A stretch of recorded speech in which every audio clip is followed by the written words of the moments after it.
So this is a very special moment for me. I'd like to welcome Lawrence up here, who's going to give us a presentation called the Dakia Effect. I'd encourage you, if you haven't already, just to read Lawrence's biography. There is a lot of people who are aware of world issues and talk about them a lot, but there's not so many who actually get involved directly and actually make a difference. And Lawrence is one of the most well-connected people I know, but he's also one of the most genuine and passionate people I know. And what he's doing for the world is to be admired. So a very, very warm welcome. I know you're going to love Lawrence's presentation. And of course he's patron of the Institute, that's important. So thank you, Lawrence. To share with all of you our various paths. Jen is a hard act to follow. And I'm going to take my lead from her, so I never pre-prepare what I'm going to say, because I like to be in the flow of what's happening.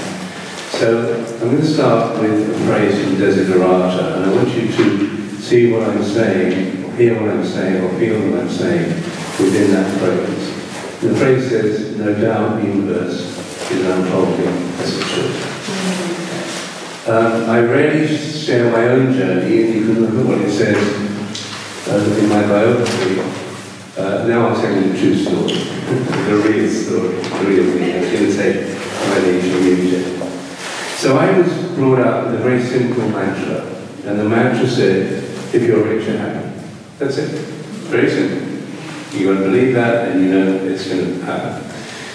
And I suspect that a huge majority of the people in the world are brought up with that mantra, never actually get rich, so they will find out, that they're not happy because they're not rich. It's easy. It's easy.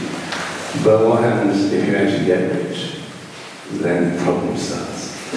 And so I have a brain that works relatively well sometimes. And I created a company in the City of London in the early 70s.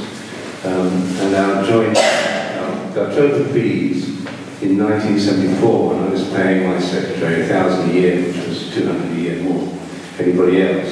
It was £850,000 about $1 million, which was a lot of money in those days.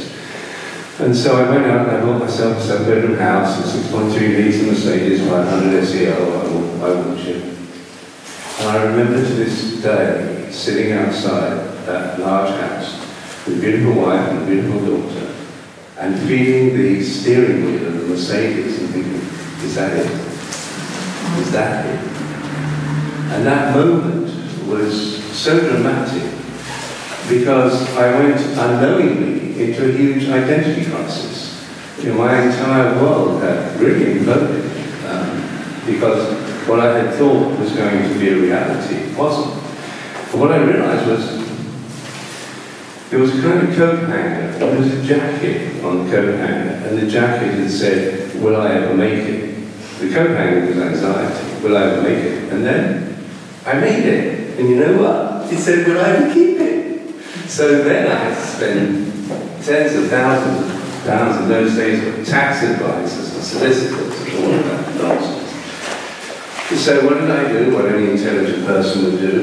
I think I went out and got drunk. And I actually got drunk for 3 years. And then I realized, hey, this isn't such a good idea either. I mean, there's nothing nobly in poverty. So as I started dismantling that I was angry about. And I realized there's a part of me that isn't being nourished. And then I went on that much deeper search. Who really am I? What do I stand for? What are my principles? Where do I stand? And I called what I found my soul. You may call it whatever you like. You may even know you've got one, but you surely have, even if it just emanates as conscious. And I made my decision in that moment that I would always be in right action.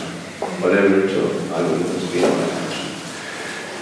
And that helped me on the road to recovery, and then because the brain works quite well, I found myself on the executive committee of the Intercontinental Hotel Group, and I ran their real estate worldwide, which was about a $3 billion portfolio in those days. This is early 90s.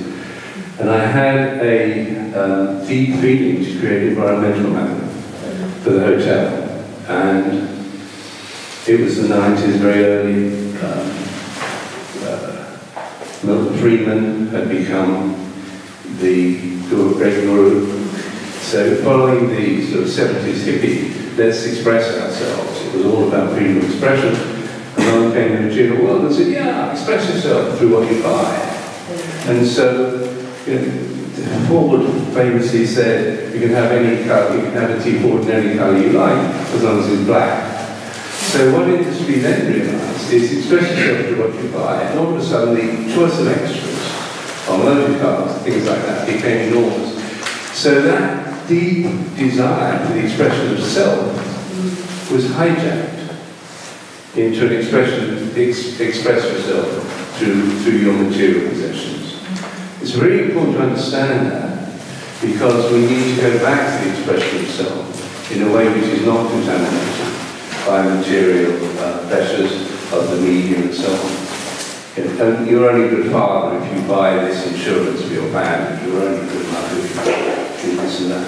So all of that manipulation we need to be aware of. And so, yeah, unfortunately, there was a reaction to that hippie revolution. Two major billionaires funded the Chicago School of Economics, as we're going to be touching on economics here. The poster boy became Milton Friedman, which was that the only obligation of a director was to his shareholder, and the only thing the shareholder was interested in was the maximization of profits. Harvard bought into that in the early 80s, and then it became the gospel. So you were actually not carrying out your fiduciary duty as a director if you looked at the benefit of any other stakeholder than the shareholder, and the only interest of the shareholder was the maximization of profits, and that turned out, of course, to be called the bottom line. So to go back to my story, what had an environmental manual to do with the maximization of profits? So I was called in to the CFO's office. I said, Lawrence, you're a nice guy, thank you very much, but I've got to tell you something. You are here to increase shareholder value. That is your role. And this fluffy nonsense about the environmental manual has got to stop. So you have to comply with the way things are. And 2 days later, obviously they had a conversation with each other.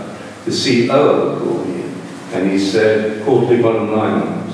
This is all about quarterly bottom line. Stop this nonsense. You have a friend on the board with me, you know I like you, but if you continue with this nonsense, you won't find me so friendly.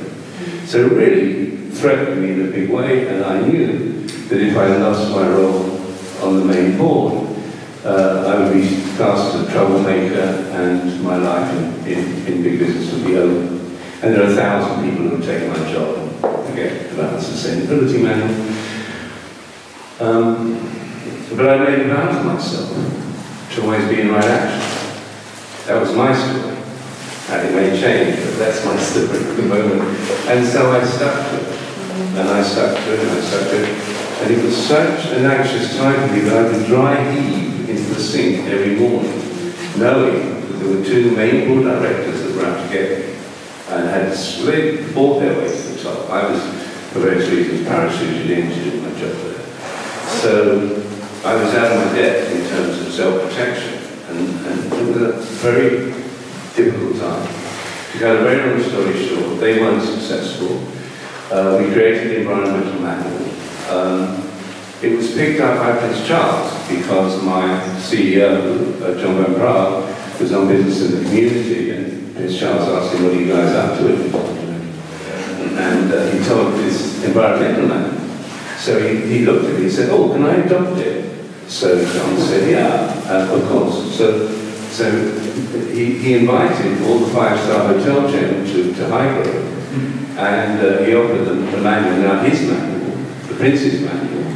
To cut a very long story short, it's now 5.5 million hotel bedrooms worldwide, and every time you see a sign that gives you the option of whether you want your child's children out, it came from that manual. So the amount of cubic miles saved of water, certainly in water-stressed areas, has been phenomenal.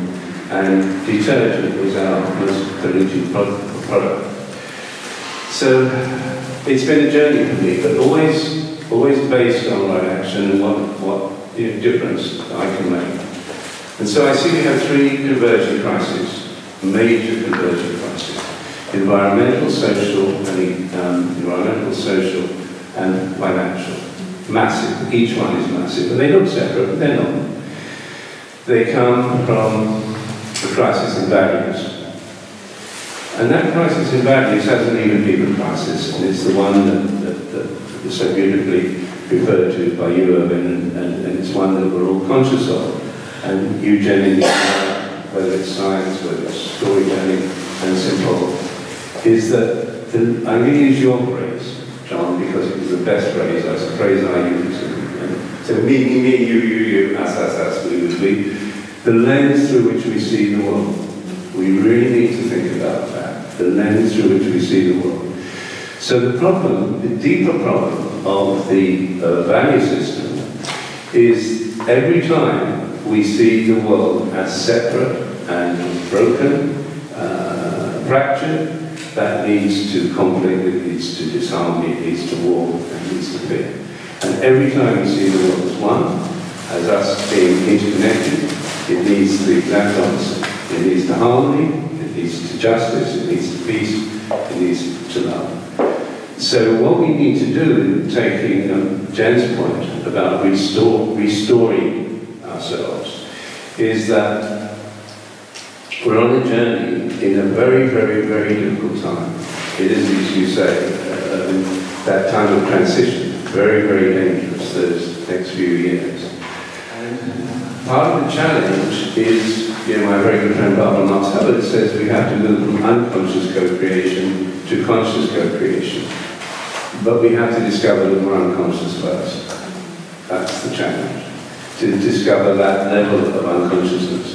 I suspect that education has a huge part to play in that process. Massive. And why I think education is so important is because we get told at birth, this is mummy, this is daddy, and this is baby, and we're all separate. And it's important because we are separate at the lower sense of self. And so we have to operate on this planet, we have a unique gift to give to the whole. And at the same time, we need to recognize that we're separate as an instrument would be in the midst of an orchestra.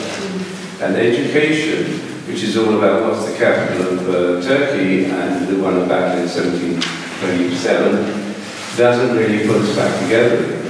So education doesn't ask the 3 or 4 questions that it needs to. Who am I? Why am I here? Where am I going? And what does it mean to be human? So we need to look very deeply at our educational system. What am I doing now in terms of, so I'm not really one to get up and speak as a monologue, so I'm going to invite questions and dialogue. But what am I doing at the moment? This is a transition time. I'm looking at alternative currencies in a major way, how they impact communities.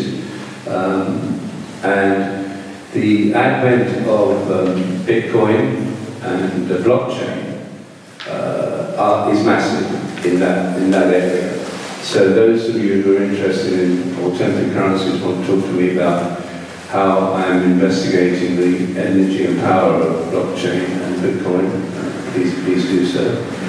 At another level, what I've done is, according to the Dakia effect, for those of you who've been following the Dakota pipeline, where there was a huge resistance from the indigenous people whose land it was passing through, and with very, very good reason, will know that if a community doesn't buy into a major project, it increases its risk. For those of you who understand the capital markets, the higher the risk, the higher the yield on a financial bond. And so what I'm saying is, and we're about to go into contract for 2 major cities in Mexico, What I'm saying is that if the community buys into a major infrastructure project, it reduces the risk of that particular project.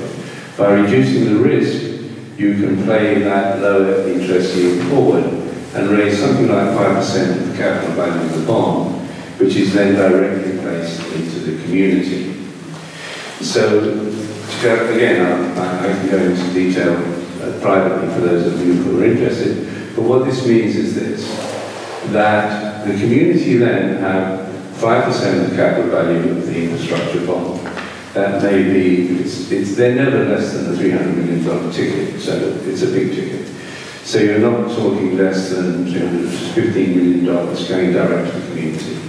So what I'm aiming for is this, for the first time in history, when a chief investment officer holding a bond gets it in front of him, it will say, a Monterey bond yielding 7%. This bond also brought 3,000 children into the educational system, reduced child mortality in Monterey by 13–15%, and created a fund for young entrepreneurs. For the first time in our history, we will get a social printout as well as a financial printout.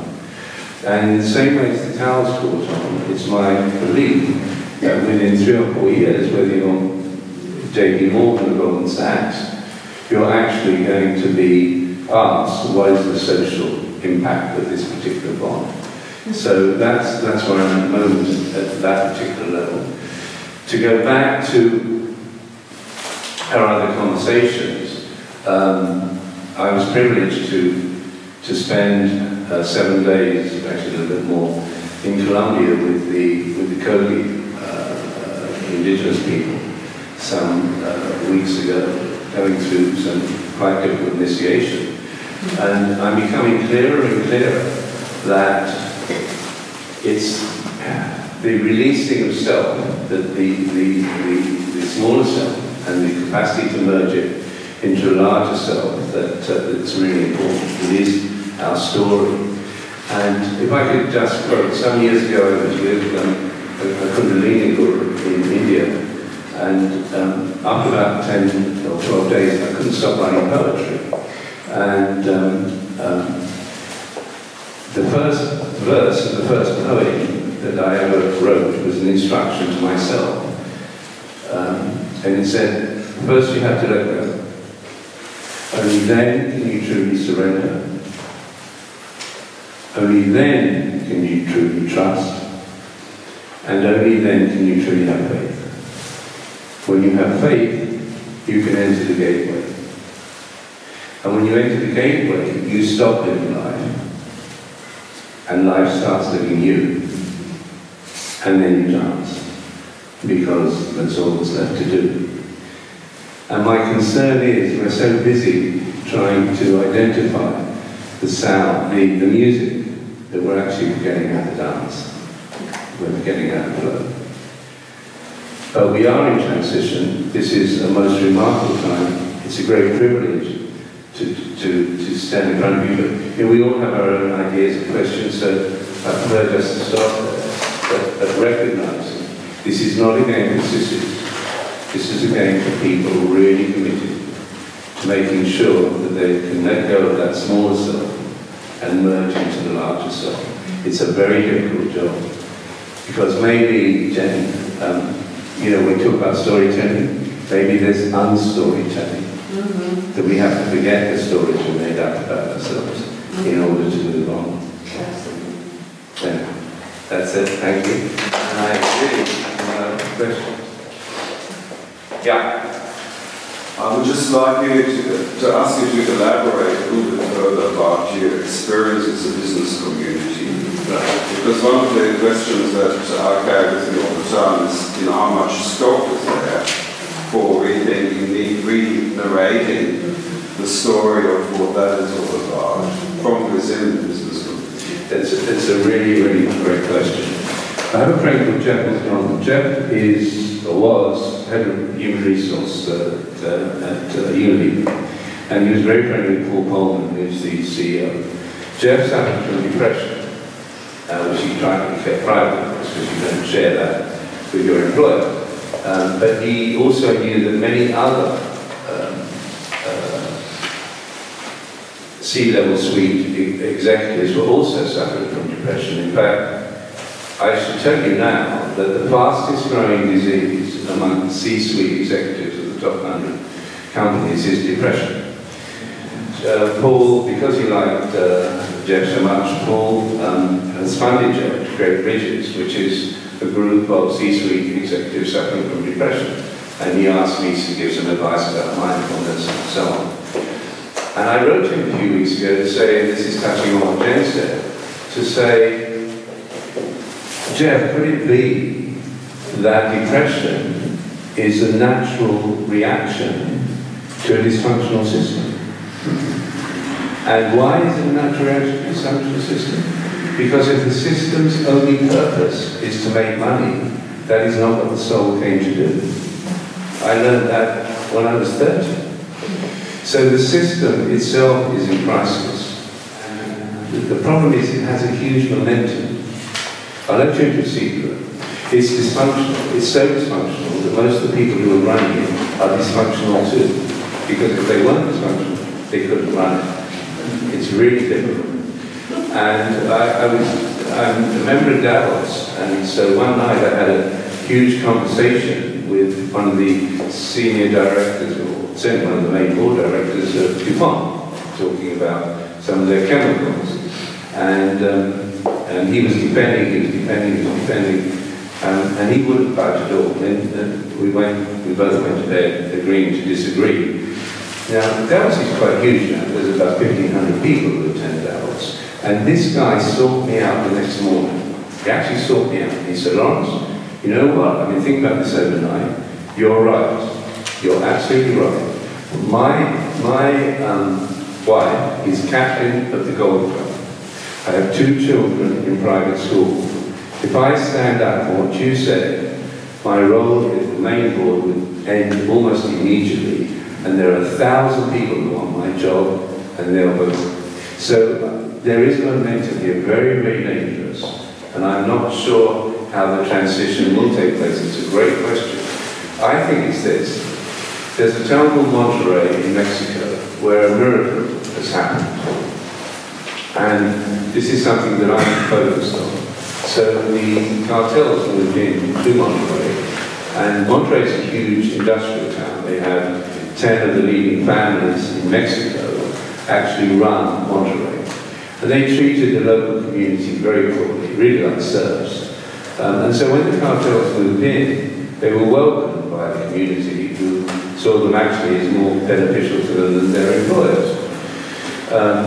And so they created homes and safety for them. And then the cartels started to do the naughty things they did, like kidnapping the children of very wealthy families.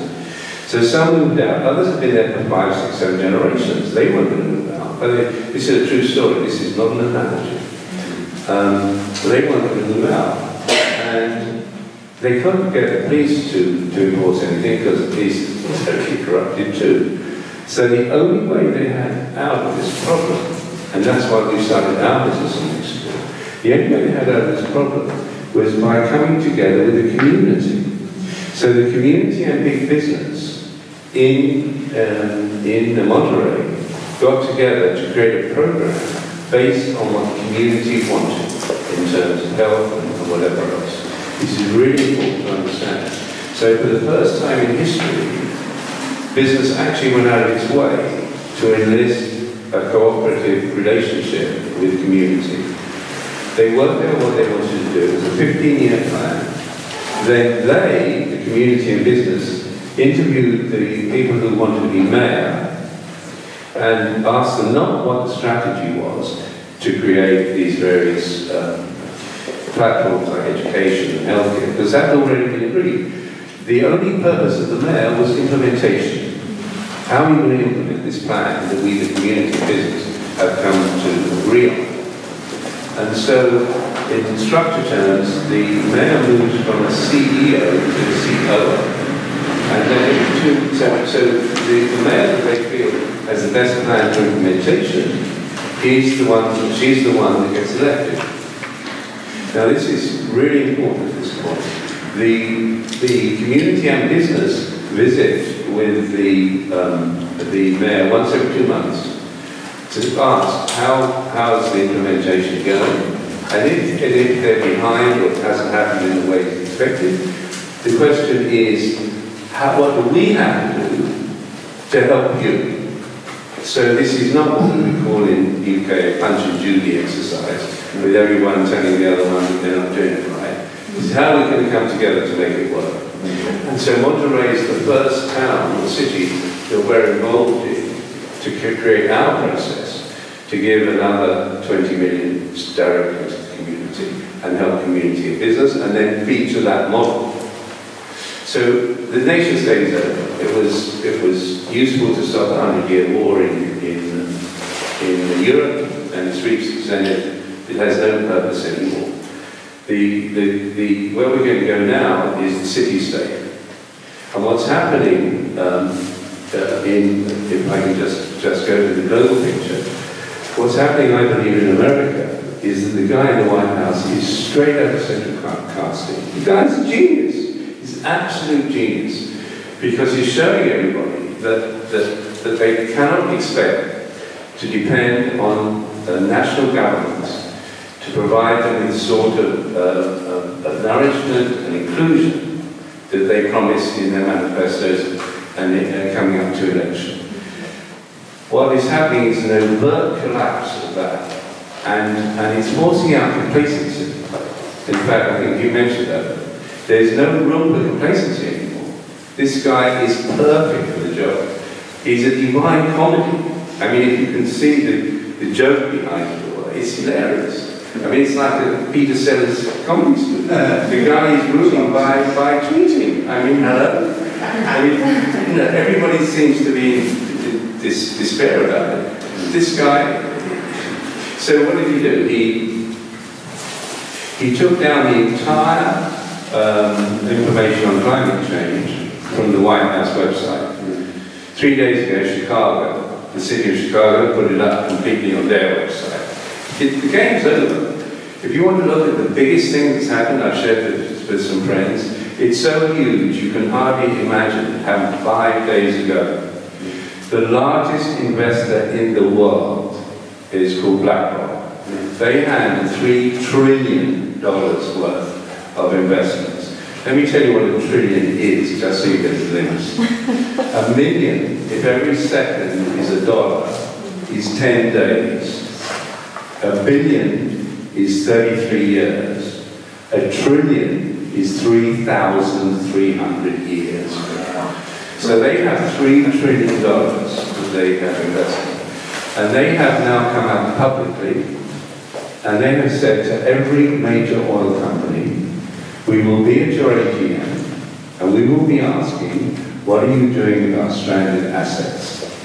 Now, stranded assets are really important to understand the world in which we live, because if you don't understand where the big movement is coming, stranded assets is if you agree that 450 parts per million of carbon dioxide in the atmosphere is critical, then it becomes a criminal offence to burn carbon in the atmosphere beyond the atmosphere measurement of 450 parts per million. The oil companies are valuing 2,700 units of assets, but they can only burn 500 units of that. So they're valuing 2,200 units of asset on their balance sheets. That has no value, or has little value, except they can't burn it. Maybe they can use for nylons and certain bottles and so on. So there's a huge situation here, massive. The 2008 meltdown in the financial system probably cost us between $3 and $5 trillion. The write-down of these assets in the oil industry is closer to $17 trillion. It dwarfs. So when I talk about financial, environmental, and social is interesting. In 2006, 162 families held a combined wealth of 50% of the world's poorest. In 2012, that was 82 families. Last year, it was 62 families. We definitely have a social problem. So we're in the most extraordinary opportunity to be alive today, because we actually are that generation that has the capacity to change the direction of what's happening. Now, I believe there's a natural increase in consciousness anyway, because I believe we're going through that part of the cosmos that will benefit us in terms of basic consciousness. But we will definitely be the generation that our children will either curse or bless. And so what's my big idea, when I just say that and then invite other questions, is this. There are so many wealthy family offices who spend tens of thousands, if not millions of dollars on getting tax advice as to how to leave billions of dollars to their children and their grandchildren and their great-grandchildren. But will they be leaving them a planet that they can swim in the ocean, walk in nature, breathe the air? So my focus now is to bring 2 or 3 family offices that I'm in dialogue with that have an idea as to how serious this matter is, to call a much larger group. Because family offices are the most strategic investors in the world. For me, they're a key to take the conversation forward. So, long answer to your question. Yes, John? Just as a general question was, how much of this transition do you see coming through the corporate or the business sector, and how much do you see it coming through politics and governance? I see a lot of it coming through the collapse of national politics and the strengthening of local politics.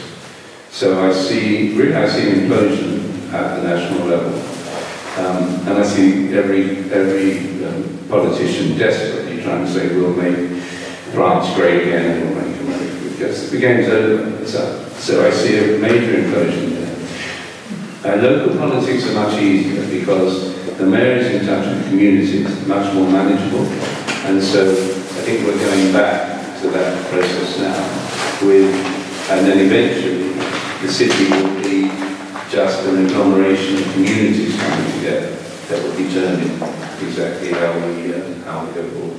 So how much will business? It depends how if they respond. So I don't understand. So it's a complex answer. National is over, and that's good because it stops complacency.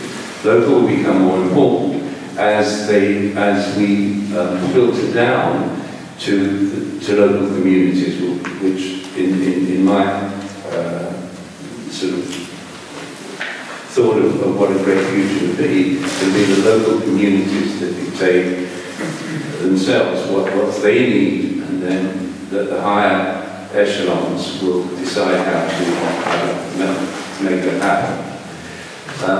In terms of business,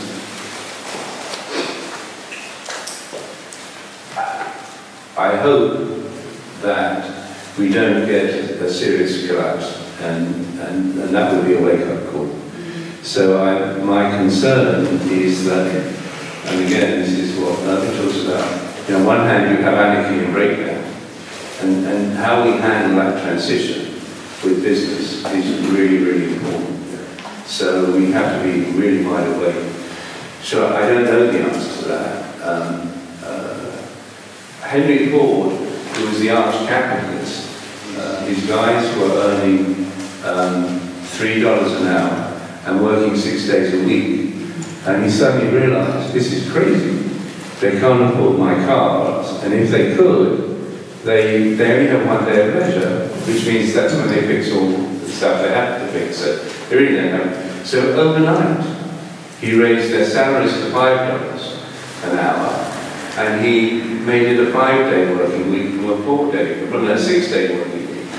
So this was an enlightened industrialist who didn't do it from any social conscience, and he was, we've all heard of Paul Modica, so we know how successful it was. in the end, business will always be about self-interest.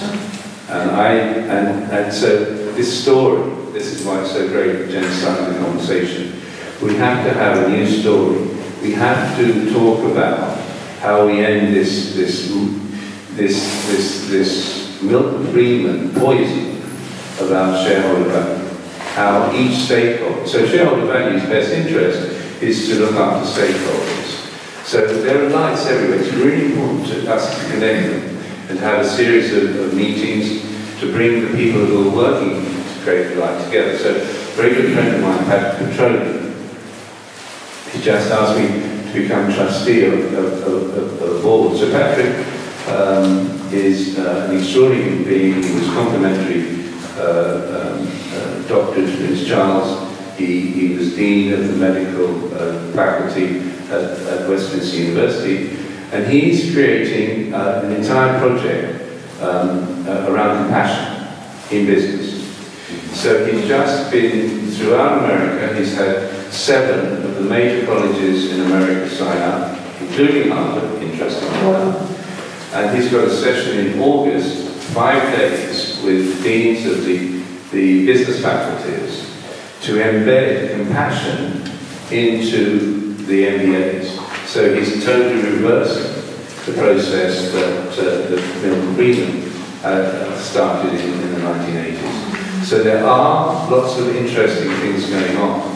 And I think, you know, there's enough of us here to try and start to bring together, maybe under the guidance of the Institute, those people that we see who are out there who are really making a difference, to know they're not alone and to see how we can bring them together to have common dialogue. So that would be a great thing for the Institute to, yes, Lawrence just mentioned a moment ago that business is always about self-interest.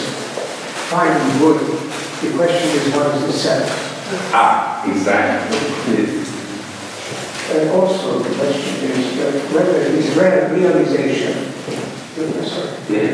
whether this realization that we are in it together, okay, whether we can empower a sufficient critical so they would really believe it.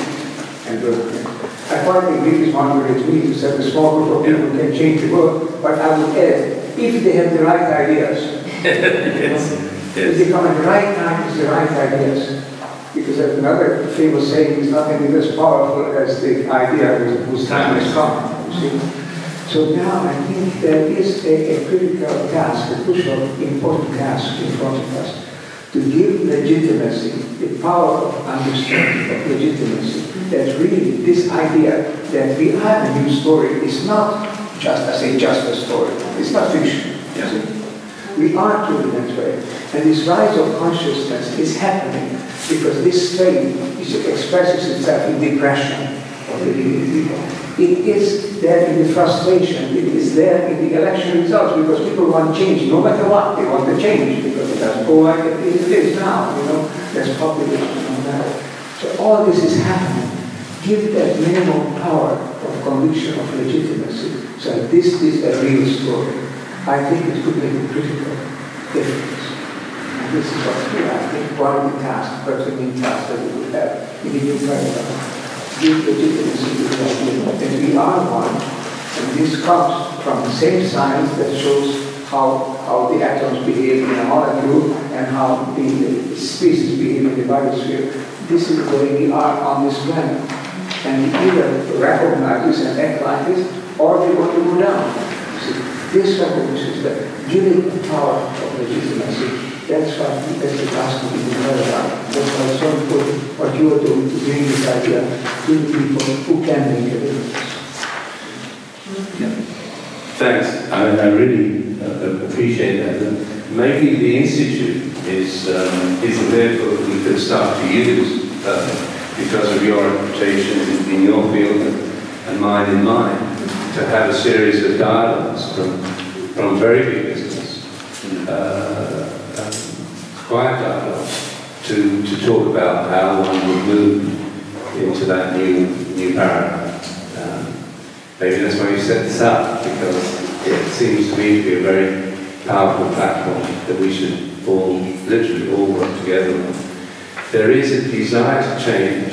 It's like we're in a car that we actually don't quite know how to put the handbrake on because of its own momentum and the steering wheel. That's right. And look, I'm going to share something with you because it's urgent. If my friends at the Treaties are to be believed, you have 9 minutes to get this right. And 9, yeah. And because of my own environmental work, I suspect that that is likely to be the right answer in terms of the collapsing ecosystems that we're seeing currently. So that new story that Jen talks about becomes really critical, and as you speak, it's legitimacy. How do you legitimize the smaller cell and the larger cell? I think there's a conspiracy of silence. I mean, something Jolie's doing with eternity that's starting to legitimize sort of spiritual experience, whether it be out of the body or near death or whatever. That's an important piece as well, because for a long time we've denied that there's been a conspiracy of silence about our spiritual nature. You know, people don't want to talk about spiritual because it's not cool. There's a guy called Alistair Hardy, who was a biologist in Oxford, and he was interested in near-death experiences, and he put a small series of advertisements in UK newspapers, and he was overwhelmed with responses. He thought he'd get about 100, and he got well over 3,000. And most of the people who responded about near-death experiences hadn't got their families, because they just didn't want to be considered loony. So there's a whole conspiracy of science about who we are as individuals, our spiritual experiences. And we're taught at a very young age, you don't talk about that. So that's something we need to, that denial of our spirituality. We call this safety and light, but if we don't re-embrace our spiritual nature, we'll go back into the Dark Ages. And that, at some level, is a massive key. In our restoring, how do we reconnect ourselves to that harmony of life that they understood before the Enlightenment, but lost in the Enlightenment? And now we need to come out and merge that natural flow that people felt. Yeah. That was my question. Next was, what do you see as the role of religion, spirituality, or the absence of one of both in this transition? In a world of religious fanaticism on all sides, and the intersection of it with politics. This is a big question, because this takes us to the heart of darkness. It's my belief that a very, very, very small proportion of Muslims or Jews or Christians actually want any kind of conflict, or necessarily want anybody else to believe what they believe. It's a very small proportion, is what I believe. And for some reason, there are various powers about that have been focusing on those tiny, tiny groups. So, to give you an example, one of the extreme forms of Islam is Wahhabi. It's very extreme. And yet we chose that Wahhabi group to run Saudi Arabia. There are some decisions we made that make me feel that either we're ignorant or that there is a force of darkness, and we need to understand its nature and to not dismiss it lightly, because at the moment it's running many things in our lives. That's a whole other conversation. So I wouldn't answer your question properly unless I start to go to that level of depth, where conflict is created for greater purpose that serves that smaller group. There was no God for Tom King in reality. came, no. Saddam had no weapons of mass destruction, even though Colin Powell showed us all the factories where they were being manufactured.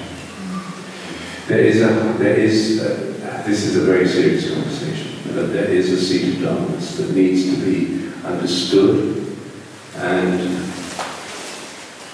reckoned with over the next few years. I'll just leave it there. As far as religion is concerned, most central religions, most major religions would prefer to have peace than have war. The current Pope is phenomenal, just phenomenal, and doing as much as he can to make a difference.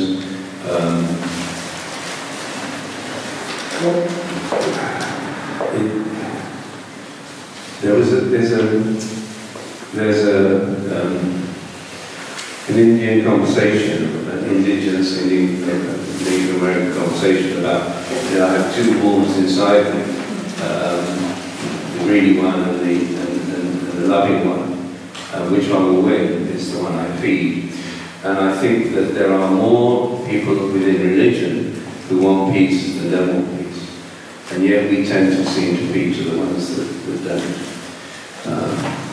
That's another conversation. But religion hasn't been has not been a good bringer of people together, obviously not.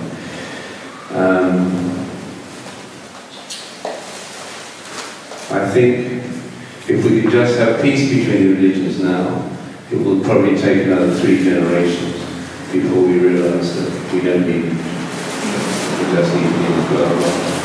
But I think that's a long process. As the indoctrination of children about you're a Catholic, you're a Jew, you're a Christian, is so powerful.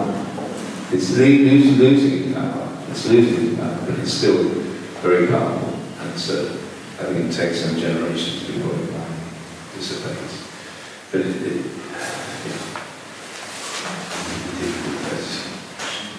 just one second comment on my own in-depth research into the social science aspect of religion confirms very much what you say. Basically, the fact that, particularly after the end of the Cold War, religion was weaponized for a purpose, and that's really very serious.